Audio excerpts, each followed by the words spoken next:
Hello, I am here with a new ratio diagram question. In this question, two friends, Jake and Mia, are collecting seashells. Some information related to this seashell collecting process is given. It is stated that the ratio of what Jake has collected to what Mia has collected. So we need to think this way.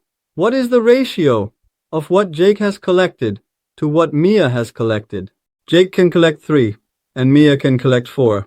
So for every 3 seashells Jake has, Mia actually has 4 seashells. Then let's actually look at the question based on this ratio.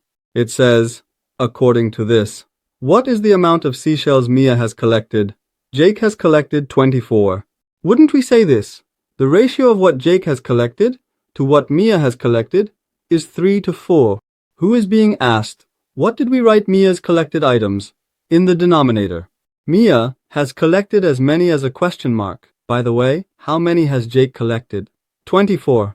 How can we solve this question mark? Again, you can find this question mark using the method we learned earlier, which is the cross multiplication equals method. How will it be? 3 times the question mark equals 4 times 24. If you divide both sides by 3, which is the coefficient of the question mark, the 3's cancel out and the question mark remains here. If you divide 24 by 3 on the other side, it goes 8 times. You find the product of 4 and 8, which is 32. What is this? If Jack collects 24 seashells, Mia needs to collect 32. For what? To maintain the ratio of 3 to 4.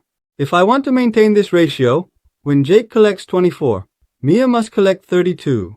Actually, this is exactly the logic of the ratio expression. Friends, see you in the next lesson.